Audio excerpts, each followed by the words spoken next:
인면 형상이 어느 정도 완성이 되었다면 이제 여기에 부가적인 요소들이 있는지 확인을 해보고 추가로 작성하시면 될 것 같습니다.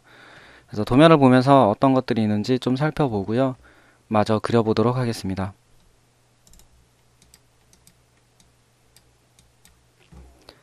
지금 저희는 남쪽에서 보는 형태를 작성하고 있는데요.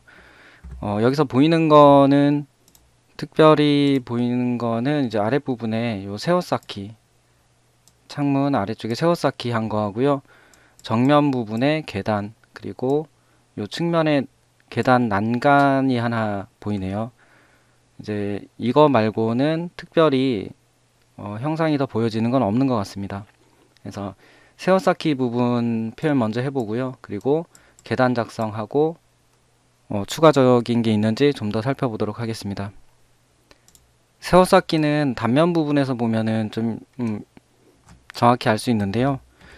똑같이 그리실 필요는 없는데 그래도 내용을 알고 그리면 좋으니까 단면 영상에서 한번 그려보도록 하겠습니다. 저희가 그리는 외벽 같은 경우에 내부 벽체가 시멘트 벽돌 1.0B였기 때문에 200mm 두께의 벽이 있었을 거고요. 이 바깥쪽에 120mm 단열재가 있었고 다시 바깥쪽으로 100mm의 붉은 벽돌을 쌓는 구조였습니다. 여기에서 바닥에서 900 정도 높이의 창문이 설치된다라는 가정하에 이제 이쪽 부분에 힘을 받는 벽체 부분에 창문이 설치가 됐었을 거고요. 그리고 아래쪽은 단열재가 있었을 거기 때문에 요 위쪽 부분을 그 창문으로 해서 구멍을 뚫었을 텐데 요 아랫부분을 튼튼하게 마감을 해줘야 되기도 하고요. 또는 빗물이 떨어졌을 때 고여있지 않고 흘러서 떨어지게 하기 위해서 기울기를 줘서 이런 식으로 마감을 해주게 되어 있습니다. 그러면 비가 와도 안쪽으로 고여있다가 안쪽으로 들어가지 않고 흘러서 떨어지게 될 거고요. 이렇게 하려고 하면 단열재 부분 위에다가는 공사기가 여기가 단열재였죠. 힘들기 때문에 단열재 위쪽 부분에 공사를 바로 하기 힘들기 때문에 이 세워쌓기 하기 바로 아래쪽에다가 벽돌을 이런 식으로 옆으로 이렇게 2장 정도는 단열재 안쪽까지 쌓아주고요. 바깥쪽에는 이제 0.5B 벽돌이 마저 쌓이는 거고 안쪽으로는 단열재가 이렇게 설치되는 방식입니다. 그래서 이거를 마저 그려볼게요. 이제 여기 위쪽이 창문이 설치되는 곳이다 라고 생각을 했기 때문에 이렇게 끊어버릴 거고요. 그리고 1500 높이의 창문이 설치되어 있다고 가정을 하고 이 안쪽이 창문이었을 겁니다. 안쪽이 창문이었을 거고요. 창문의 단면 형상을 그려보자면 이제 저 같은 경우는 두께를 45mm 정도를 쓰고 있고요. 목재창 두께 45mm 정도를 쓰고 이쪽 부분을 120mm 정도 그리고 나머지 80mm 정도를 알루미늄으로 생각하고 쓰고 있어요. 그리고 여기서 많이는 아니고 10mm 정도만 이렇게 내려도 되고요. 15mm 정도 하셔도 상관은 없는 것 같습니다. 그래서 저는 알루미늄 창호, 목재 창호 부분을 이런 식으로 그려서 사용하고 있습니다. 요 위쪽에 이제 창문이 설치되는 거는 폭은 35 정도에 높이는 80 정도를 쓰고 있고요. 이거의 위치는 정확할 필요는 없는데 그래도 어느 정도 한쪽으로 기울어져 있을 거니까 이렇게 맞춰주면 될 것 같습니다. 그래서 추가적으로도 많이 안 그리고요. 요 정도만 그려서 사용하도록 하겠습니다.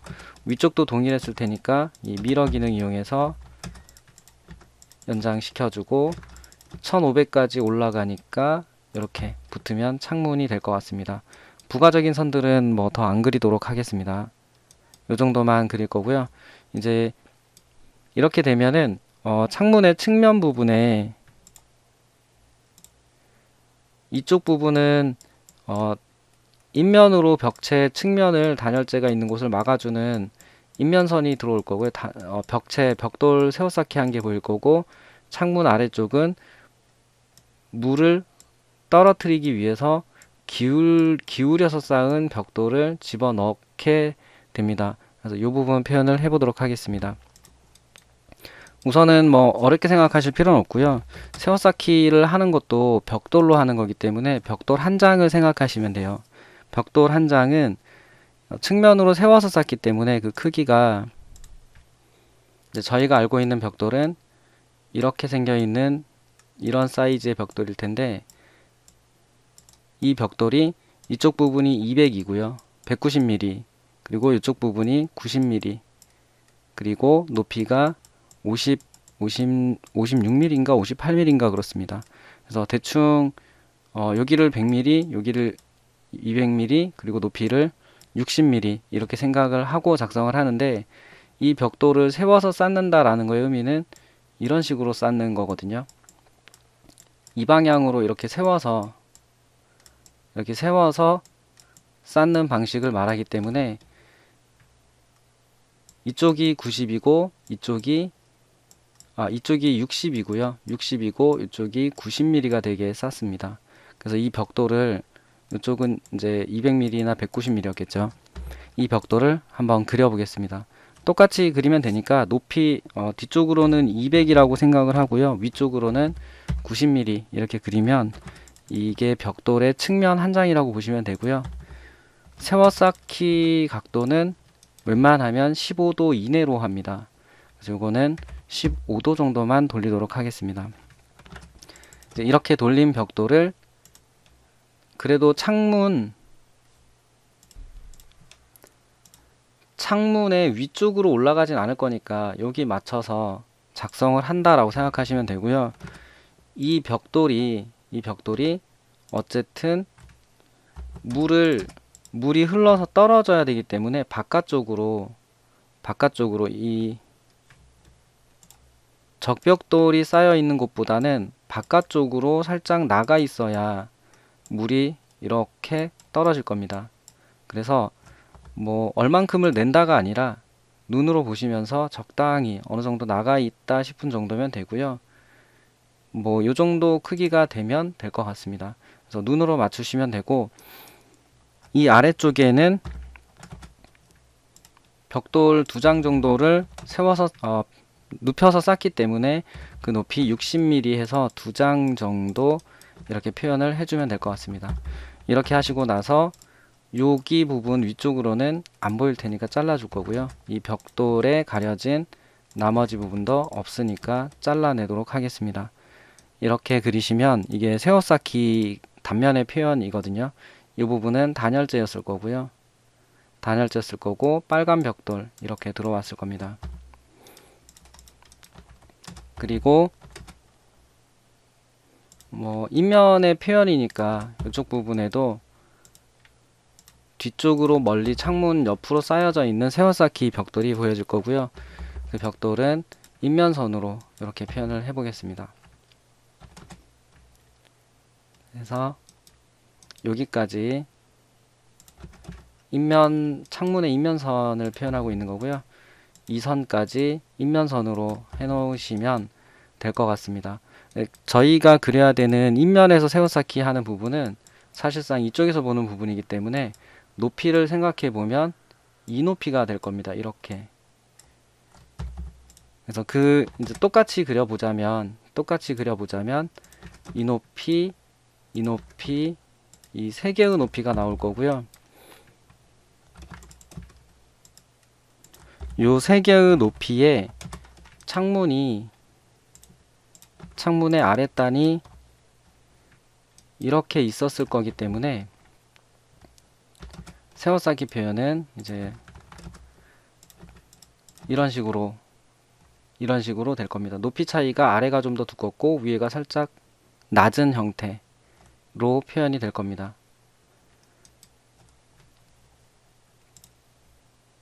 이쪽 측면까지 표현을 하셔도 되는데, 뭐 여기까지 이렇게 테두리를 쳐서 세워쌓기 한 걸 표현하셔도 되는데, 뭐 굳이 아래쪽만 했다라고 해도 전혀 무리가 없기 때문에 시간을 보시면서 헷갈리신다면 아래쪽만 설치하셔도 상관없을 것 같습니다.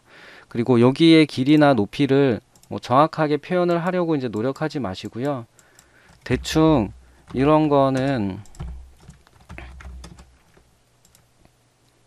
한 130, 140 정도 되는데 150이라고 생각하고 아래를 100mm, 위쪽을 50mm 이렇게 그리셔도 전혀 상관이 없습니다.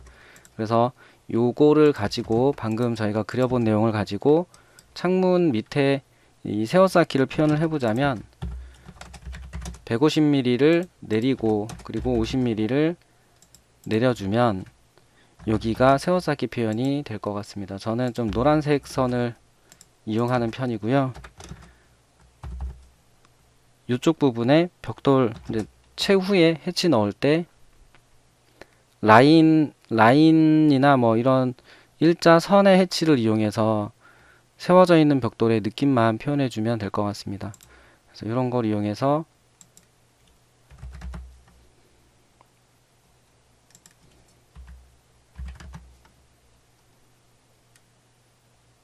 네, 이런 식으로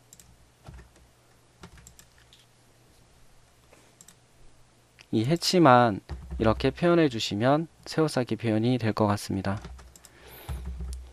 그래서 해치는 제외를 한 번에 할 거니까 해치는 우선 제외를 해두고요. 이거는 동일한 크기의 창문이 옆에 하나가 더 있었죠. 이쪽에도 붙여 넣으면 될 것 같습니다. 그리고 이 아래쪽은 저희가 높이 자체를 여기다가도 벽돌로 밑에 세워쌓기 비슷하게 만들 수 있는데 높이가 실제로 단면에서 얼마 되지 않거든요. 여기가 만약에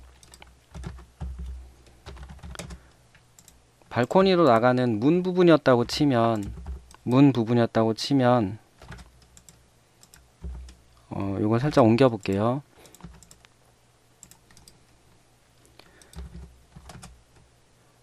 이쪽 부분에 그 건축 바닥 마감재가 있었다고 치고 이 창문이 발코니 나가는 거였으면 이렇게 있었을 거예요. 이렇게 설치가 됐었을 거고 저희가 그리는 건축 바닥 마감재 높이가 이제 보통은 200mm 내외로 끝나거든요. 단열재까지 포함한다고 해도 200mm 내외가 되기 때문에 한 200 정도다라고 생각하고 이 안에 온수온돌이나 난방이 되어 있었을 거고요. 그 아래쪽에 150mm 콘크리트 슬라브가 있었을 겁니다. 그래서 이렇게 끊어 놓고 나서 밑에 부분의 기초까지 생각을 하면 이제 이쪽이 콘크리트 표현이 됐었을 텐데 이쪽에 세워쌓기로 공사하기에는 높이가 상당히 낮습니다. 이 슬라브 바닥보다 얘가 얼마 차이가 안 나기 때문에 이 저런 부분에 현관 발코니나 테라스 나가는 문 쪽에는 웬만하면은 그냥 콘크리트로 공사를 하는 거로 표현을 하고 있습니다. 그래서 이 부분은 두께가 얼마 안 되기 때문에 콘크리트로 공사를 했다라고 생각을 하고 이렇게 표현이 된다라고 보시면 될 것 같습니다. 이렇게 해서 아래쪽에 기초까지 내려가서 공사가 되겠죠.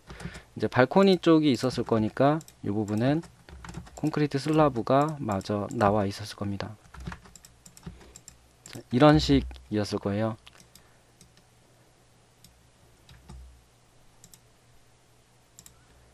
이쪽은 이제 난방이 되는 바닥이었을 거고요.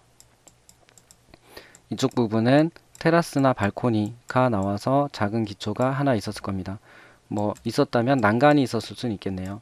이런 식으로 설치가 되고요. 마감재가 이렇게 마감을 해주면 되고 이렇게 이 부분이 높이 차이가 얼마 안 나기 때문에 벽돌로 하는 것보다는 콘크리트로 한 덩어리로 쌓아서 뭐 시멘트 미장 정도를 하거나 아니면 미장한 후에 타일 정도 마감을 해서 공사를 하는 방식으로 표현하는 게 가장 괜찮은 방법 같습니다. 이제 그렇기 때문에 저희가 그린 방식에서는 이 부분은 그냥 일자로 이렇게 끊어서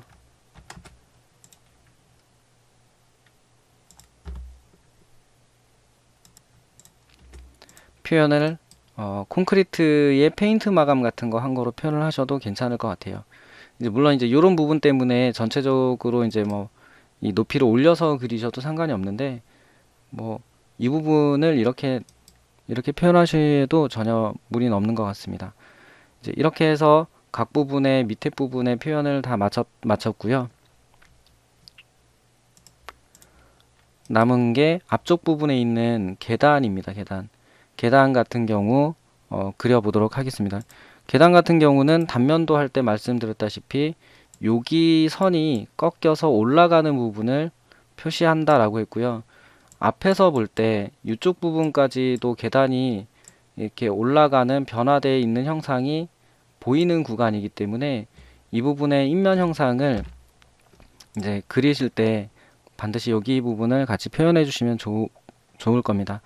표현을 해 보도록 하겠습니다. 이 부분은 앞에서 보는 거니까 선으로만 보일 거고요. 이런 식으로 선으로만 보일 거고, 이 오른쪽 측면에서 계단의 단이 변하기 때문에 이런 식으로 표현이 될 것 같습니다. 그래서 이 부분을 그려보도록 하겠습니다. 특별히 요령이나 이런 건 없고요. 위치만 잘 찾으시면 됩니다. 그래서 한 단의 폭을, 계단의 디딤판의 폭을 300 정도 하자라고 했고, 도면상에서는 현재 중심선에서 조금 앞쪽에서 300, 300 두 단 정도 이렇게 나간 거로 표현이 되고요. 앞쪽에는 150, 150 올라가는 300씩이지만 높이 관계로 150씩 올라가는 계단이 있기 때문에 요거까지 표현을 해보겠습니다. 위치만 잘 찾으시면 될 것 같아요. 그래서 중심선, 계단이 그려지는 중심선이 요 중심선이니까 여기에서 한 50mm 정도만 왼쪽으로 보낼 거고요. 여기가 계단이었으니까 선을 바꿔주고 이렇게 잘라서 계단이 끝나는 위치를 표현을 하도록 하겠습니다. 그리고 오른쪽 같은 경우는 이 중심선에서 한 50mm 정도만 가서 50mm 정도에서 이 계단이 내려가는 형상이기 때문에 마찬가지로 요 선에서 50mm 정도만 나가서 계단이 내려가는 위치를 표현을 해줄 거고요. 여기에서 계단이 150 내려와서 300mm를 가고 다시 150을 내려오고 300mm를 간 다음에 아래쪽으로 내려와서 끝나는 형태, 이 형태가 이 계단의 모양입니다. 그리고 이 부분은 이제 계단에 가려서 보여지지 않을 거기 때문에 자르도록 하겠습니다.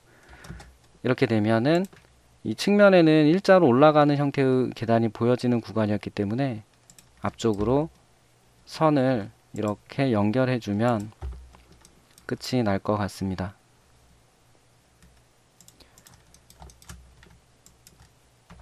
(3D에서) 한번 살펴볼게요. 도면상에 있는 계단이 현재 이런 형태의 계단이고요. 이 형태의 계단을 앞에서 본다면, 정면에서 본다면 실제로도 이렇게 생겨 있는 형상이 됩니다. 그래서 이 모양을 잘 상상할 수 있게끔 좀 여러 형태의 계단을 그려보시면 좋은 것 같고요. 네. 그리고 이제 여기에 측면에 이쪽 부분에 난간이 올라가 있기 때문에 그 난간까지만 표현해 보도록 하겠습니다. 난간은 뭐 이쪽 중심선을 기준으로 있었다고 생각을 하고 도면상에 요 측면 난간만 살짝 표현이 되어 있네요. 반드시 꼭 맞춰서 그리셔야 되는 건 아니니까 크게 염려하지 않으셔도 되고요. 이쪽 부분에 맞춰서 그려보도록 하겠습니다.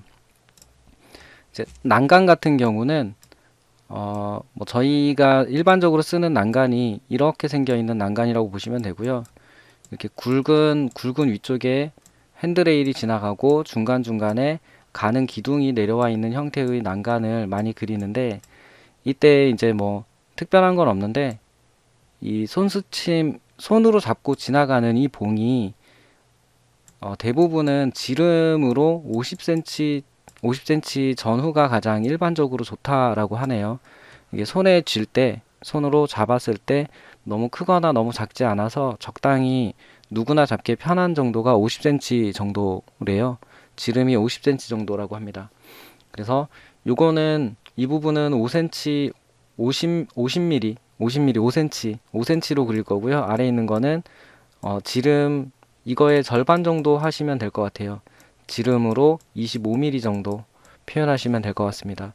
그리고 난간 같은 경우는 이제 특별히 높이 제한이 1층이니까 특별히 높이 제한이 있다라고 보기는 어려운데, 그래도 마찬가지로 사람들이 사용하는 거기 때문에 이 안전을 위해서 바닥에서 900mm 요 정도 90cm 정도는 높이를 확보해 주는 게 좋다라고 합니다. 그래서 바닥에서 90cm 정도를 그릴 거고요. 위쪽에는 50mm, 그리고 이 아래쪽 지름은 25mm로 작성해 보겠습니다.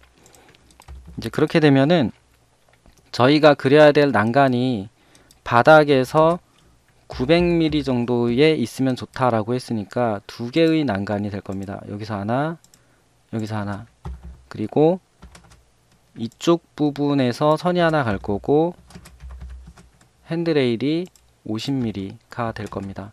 이 선이 뭐냐면 이 선인 거죠.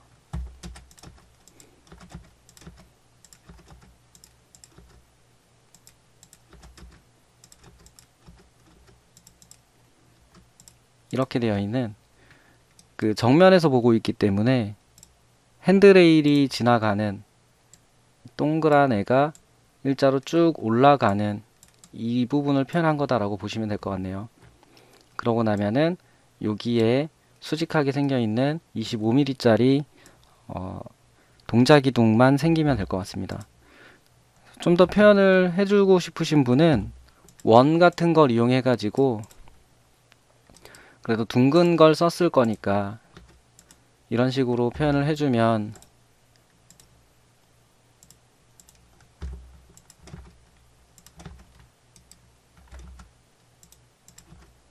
좀 더 난간처럼 보여질 것 같고요. 이쪽 부분에 25mm였으니까 양옆으로 이렇게 작은 동자기둥이 표현됐었을 것 같습니다. 그래서 요거를 그려서 요것도 뭐 굵은 선으로 하기보다는 이 부분은 가는 선이 난 것 같고요. 이렇게 그려서 이 부분을 잘라내주면 괜찮지 않을까 싶습니다. 뭐 수평으로 그리는 난간도 지금은 없지만 내용은 동일합니다. 이렇게 똑같이 50mm에 50mm 두께의 이 상부의 손수침을 표현을 해주고,